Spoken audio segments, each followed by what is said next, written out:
Good,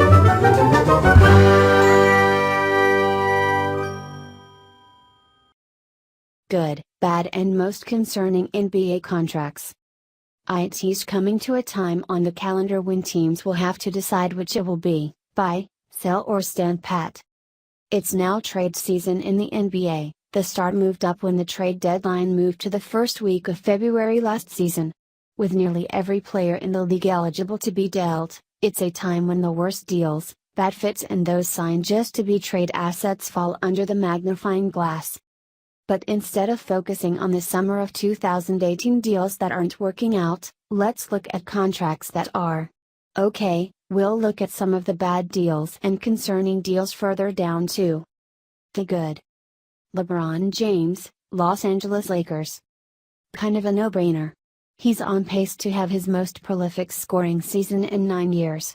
His shooting stats are slightly down as compared to last season, and his assists are down too, though the standard is high because 2017-18 was one of the finest seasons of James' career.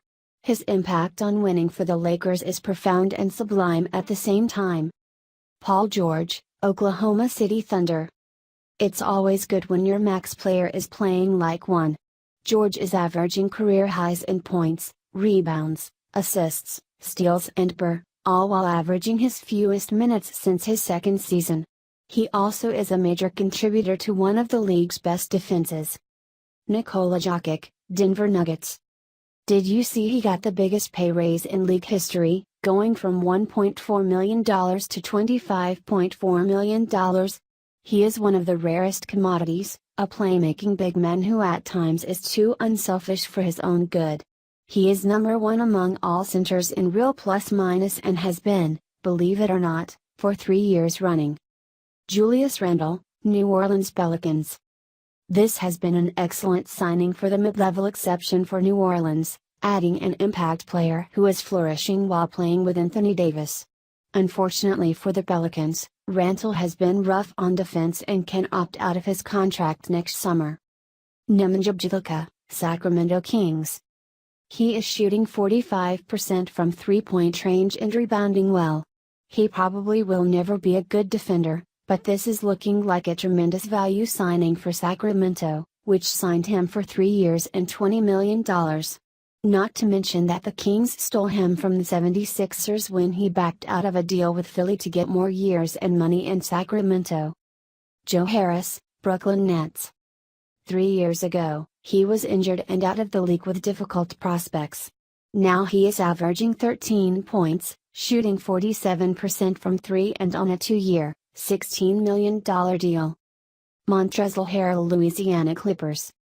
He had an under-the-radar strong season as a high-energy reserve last season, so under the radar that the Clippers were able to keep him on a 2-year, $12 million deal. And he has been one of the league's best bench players thus far. Brook Lopez, Milwaukee Bucks. Lopez is stretching the floor beautifully for one of the league's best offenses at just $3.4 million this season. Derrick Rose, Minnesota Timberwolves. Rose never shot better than 33% from three-point range in his career, but now he is shooting 47%. On a minimum deal, he is having his best season since his first knee injury. Jeff Green, Washington Wizards. Green is having the best shooting season of his career and making the minimum. Jonas Jerebko, Golden State Warriors. Thin because of injury, the Warriors have relied heavily on Jerebko, and he has filled a number of roles. He also is on a minimum salary. The bad. Jabari Parker, Chicago Bulls. Other than the nice storyline of him returning home, this one seemed like a big risk right from the start. Parker is a weak defender and his offense just hasn't been good enough to make up for it. He's having the worst shooting season of his career. He lost his starting job, then his backup job, and now he is on the trade block. And they paid him $20 million this season. Dwight Howard, Washington Wizards. Signing him at all was a calculated risk. The Wizards talked themselves into it after seeing some flourishes last season in Charlotte. Why they gave Howard $5.3 million in a limited market was questionable, Giving him a player option for next season at $5.6 million was unbelievable. After surgery, his future in the league is in doubt. Carmelo Anthony, Houston Rockets. It was just a minimum, but Houston realized very quickly this was a bad idea.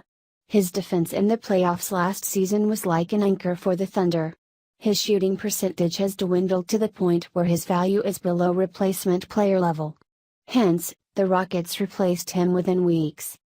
Avery Bradley, Louisiana Clippers. Bradley got hurt last season and looked like someone trying to play through an injury. He had surgery and the Clippers bet on a strong recovery, giving him $12 million this season, with a team option for next season with $2 million guaranteed. He has shot the ball terribly and ranks near the bottom in real plus-minus. Coach Doc Rivers has defended him and kept him in the starting lineup. The concerning Chris Paul, Houston Rockets. When Paul is healthy, he still is one of the best in his league at the position. But he seems to be injured often, and scouting reports detail reduced mobility. Injuries seem to have affected him all season. His scoring and shooting numbers have dropped to around career lows. Part of it could be workload. Paul, 33, is playing his highest average of minutes in 4 years. It's fair to wonder how his 4-year, $160 million contract will look over the long haul. Kevin Love, Cleveland Cavaliers. The Cavs added 4 years and $120 million to Love's deal last summer. There were good feelings about it when it happened, but both sides were kind of using each other a bit.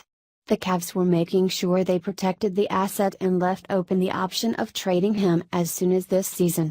Love, who has been injury-prone throughout his career, got a giant payday as he showed loyalty to an organization not used to it. He is hurt again, underwent a third surgery in 4 years and is now signed through age 34. Dante Exum, Utah Jazz. After the early part of Exum's career was wrecked by knee and shoulder injuries, Utah wagered that he was on the upswing when it gave him a 3-year, $33 million, $27 million guaranteed, deal last summer. But his shooting, which was looking better, has cratered, and his efficiency has plummeted this season. It hasn't totally been fair for number 1 pick DeAndre to have to live with comparisons to Luka Doncic in the Rookie of the Year race. Doncic came to the league as one of the most experienced teenagers in history, having cut his teeth in the highest level in Europe. It was sort of like last year's rookies with Ben Simmons, one league executive said. He was technically a rookie, but he had a leg up on the rest of the field. Luka doesn't do anything like a rookie. Burton has had some really good showings. At nearly 17 points and 11 rebounds a game with a 21.5 Burton is having a fantastic rookie season, all things considered. But that production hasn't received much credit, because Burton occasionally looked lost and lethargic at times in his first couple of months. He has had wow moments but also baffling moments. He said he was starstruck the whole game playing against Anthony Davis and thrown off playing against Boban Marjanovic. These are feelings that many rookies have. It's actually refreshing to hear Burton admit it. Phoenix coach Igor Kokoskov got frustrated a couple of weeks ago and benched Burton for the start of each half in Portland in what seemed to be an attempt to get him to play with more energy at the start of games. This tactic as well as teammates' motivation seem to have paid off in the short term. His activity and engagement level have risen dramatically in recent games. Burton is on his first real hot streak, averaging 22.8 points and 15.6 rebounds over his past 5 games. His increased energy has shown up in how he's attacking the offensive glass, as he is averaging 6 offensive rebounds a game in the stretch. The Lakers waived center Thomas Bryant in June because they wanted to maximize their salary cap space, and Bryant had a $1.38 million non-guaranteed deal. He had played well in the G League if not in limited time in the NBA as a rookie last season. The Wizards claimed him 2 days later, and it has been an excellent investment. He is showing promise in DC in playing time that opened when Howard went down. When Bryant came out of Indiana, there was hope he could stretch the floor, as he shot 38% on three-pointers during his final season there. That hasn't come to pass yet in the pros, but he has been extremely efficient, shooting a stunning 66% overall. He sticks close to the rim, about a third of his shots have been dunks. Last week, he became the first player since Gary Payton in 1995 to go 14 of 14 shooting in a game, a triple overtime win against the Suns. Bryant struggles a bit on defense, as many young players do, but he's showing he has a future in the league. He'll be a restricted free agent next summer.